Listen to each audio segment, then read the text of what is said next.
الحمد لله وحده والصلاة والسلام على من لا نبي بعده أما بعد. قال النبي صلى الله عليه وسلم: لولا أن أشق على أمتي لأمرتهم بالسواك مع كل وضوء. أخرجه مالك وأحمد والنسائي وصححه ابن خزيمة وذكره البخاري تعليقا. میرے محترم دوستو، میری اور آپ کی اور پوری امت کی کامیابی نبی پاک صلی اللہ علیہ وسلم کے طریقے کے مطابق شریعت مطہرہ پر عمل کرنے میں ہے. آج میں آپ حضرات کے سامنے نبی پاک صلی اللہ علیہ وسلم کی ایک بہت اہم سنت کے اوپر گفتگو کرنے جا رہا ہوں. یہ وہ سنت ہے جو بہت اہم ہے اور ہم نے اس کو پس پشت ڈال دیا ہے. یہ جو روایت تلاوت کی ہے اس کو حضرت امام مالک، امام احمد، نسائی نے روایت کیا ہے اور ابن خزیمہ علیہ الرحمہ نے اس کو صحیح قرار دیا ہے، اور حضرت امام بخاری رحمہ اللہ نے بھی بغیر سند کے بخاری شریف میں اس روایت کو نقل فرمایا ہے. ترجمہ ہے اس کا. اللہ کے حبیب فرما رہے ہیں صلی اللہ علیہ وسلم کہ اگر مجھے اپنی امت پر دشواری کا خوف نہ ہوتا تو میں ہر وضو کے ساتھ مسواک کرنے کا حکم دیتا. مسواک کرنا یہ سنت ہے. اس سے دانتوں کی صفائی ہوتی ہے اور خدا تعالی کی رضامندی حاصل ہوتی ہے. احادیث مبارکہ میں اس کی بے شمار فضیلتیں بیان کی گئی ہیں. سنن بیہقی جلد نمبر 1 صفحہ 38 پر حضرت عائشہ صدیقہ رضی اللہ تعالی عنہا کی روایت ہے کہ نبی کریم صلی اللہ علیہ وسلم نے ارشاد فرمایا: تفضل الصلاة التي يستاق لها على الصلاة التي لا يستاق لها 70 ضعفا. کہ جس نماز کے وضو میں مسواک کی گئی ہو اس کی فضیلت اس نماز پر 70 درجہ زیادہ ہے جس کے وضو میں مسواک نہیں کی گئی. صحیح مسلم جلد نمبر 1 صفحہ نمبر 220 باب السواک میں قاضی شریح علیہ الرحمہ کا قول نقل فرمایا.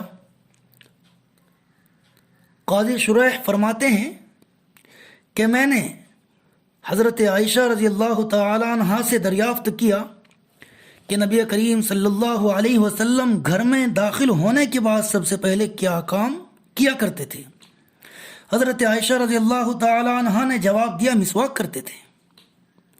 امام مسلم نے ہی باب السواک میں ابو ہریرہ کی روایت بھی نقل کی کہ اگر میری امت پر مجھے دشواری کا خوف نہ ہوتا تو میں ہر نماز کے وقت مسواک کرنے کا حکم دیتا. جو میں نے نسائی، احمد، مالک سے روایت نقل کی ہے اس میں ہر وضو کے ساتھ مسواک کرنے کا حکم دینے کی بات ہے، اور یہ جو روایت یہاں مسلم کے حوالے سے نقل کی ہے اس میں ہر نماز کے وقت مسواک کرنے کا حکم دینے کی بات ہے. جمع الجوامع جلد نمبر 5 صفحہ نمبر 249 پر حضرت ابن عباس رضی اللہ تعالیٰ عنہ کی حدیث بیان کی گئی ہے کہ مسواک میں 10 خوبیاں ہیں. مسواک میں 10 خوبیاں ہیں. منہ صاف کرتی ہے، مسوڑھوں کو مضبوط بناتی ہے، بینائی بڑھاتی ہے، بلغم دور کرتی ہے، منہ کی بدبو دور کرتی ہے، سنت کے موافق ہے، فرشتے خوش ہوتے ہیں، رب راضی ہوتا ہے، نیکی بڑھاتی ہے اور معدہ یعنی پیٹ درست کرتی ہے. حیات الحیوان جلد نمبر 2 صفحہ نمبر 166 پر حضرت امام شافعی علیہ رحمہ سے نقل کیا گیا ہے، امام شافعی علیہ رحمہ فرماتے ہیں کہ 4 چیزیں عقل بڑھاتی ہے۔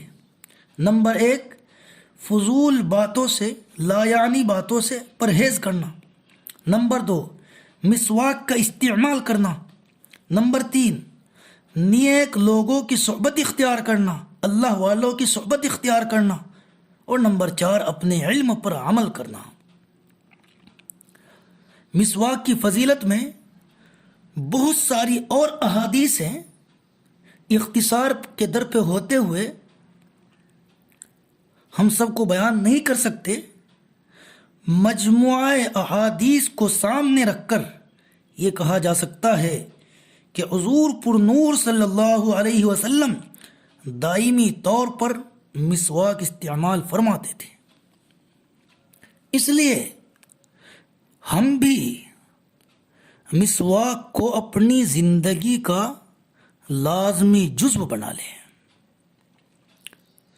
مشکات میں ایک روایت بیان کی ہے، حضرت زید ابن خالد الجہنی رضی اللہ تعالیٰ عنہ صحابی ہیں، مسواک کی فضیلت سننے کے بعد بکثرت مسواک کیا کرتے تھے، حتیٰ کہ ان کا معمول یہ تھا کہ اپنی مسواک کو کان پر لگا لیا کرتے تھے، جس طرح کوئی قلم سے زیادہ کام کرنے والا آدمی قلم کو جیب میں ڈالنے کی بھی زحمت نہیں کرتا، بلکہ اس کو اپنے کان کے اوپر لگا لیتا ہے۔ اسی طرح حضرت خالد ابن زید الجہنی اپنی مسواک کو اپنے کان پر رکھتے تھے، اس کی اہمیت کی وجہ سے، اس کے اہتمام کی وجہ سے اتنا اہتمام کیا کرتے تھے حضرات صحابہ۔ پھر یہ بات بھی سمجھ لیجئے گا کہ مسواک کتنی موٹی ہو، کتنی لمبی ہو۔ جان لیجئے کہ کن انگلی یعنی ہاتھ کی چھوٹی انگلی، اس کی موٹائی کے برابر مسواک موٹی ہونی چاہیے۔ اور جب مسواک آپ لیں، یعنی شروع میں جب مسواک بنائے، تو اس وقت مسواک کی لمبائی ایک بالشت ہونی چاہیے، ایک بلند ہونی چاہیے۔ پھر یہ بات بھی یاد رکھے کہ مسواک کرنا عورت اور مرد دونوں کے لیے سنت ہے، لیکن اگر عورت کے مسوڑ ہیں، مسواک کو برداشت کرنے کی طاقت نہ رکھے، مسوڑے چھل جاتے ہوں، چونکہ نرم ہوتی ہے نا، نازک ہوتی ہے عورتیں، مسوڑے چھلنے کا خطرہ ہوتا ہے۔ شریعت نے عورت کا یہاں بھی لحاظ رکھا، جی ہاں، فتاوی کی کتاب میں ہے کہ عورت کے لیے اگر وہ مسواک کی نیت سے کرے، دنداسا بھی مسواک کے قائم مقام ہو جائے گا اور اس کو سنیت کا ثواب مل جائے گا۔ تو عورتیں اگر ان کے مسوڑے کمزور ہوں، اس کا تحمل نہ رکھتے ہوں، تو وہ دنداسا کریں سنت کی نیت سے۔ اللہ کی ذات سے امید ہے کہ اللہ تبارک و تعالی سنت کا ثواب عطا فرمائیں گے۔ کولگیٹ، برش یا اس کے علاوہ اور دوسری چیزیں اگر کوئی آدمی کرتا ہے تو اس سے صفائی کی سنیت کا ثواب مل جائے گا، لیکن لکڑی کی سنیت کا ثواب نہیں ملے گا۔ یہ بات ہمارے حضرت شیخ مولانا یونس جون فری نور اللہ مرقدہ نے ہم سے بیان کی تھی۔ اس بات کا خیال رکھیں کہ مسواک کی سنیت تواتر سے ثابت ہے، یعنی مسواک کی سنیت پر اتنی روایتیں منقول ہیں، اتنے لوگ روایت کرنے والے ہیں جن کا بیک وقت بیک حال جھوٹ پر اتفاق کرنا محال ہے۔ تواتر سے ثابت ہے مسواک کی روایتیں، اس لیے علماء اسلام نے لکھا ہے کہ مسواک کی سنیت کا انکار کرنے والا دائرہ اسلام سے خارج ہو جاتا ہے۔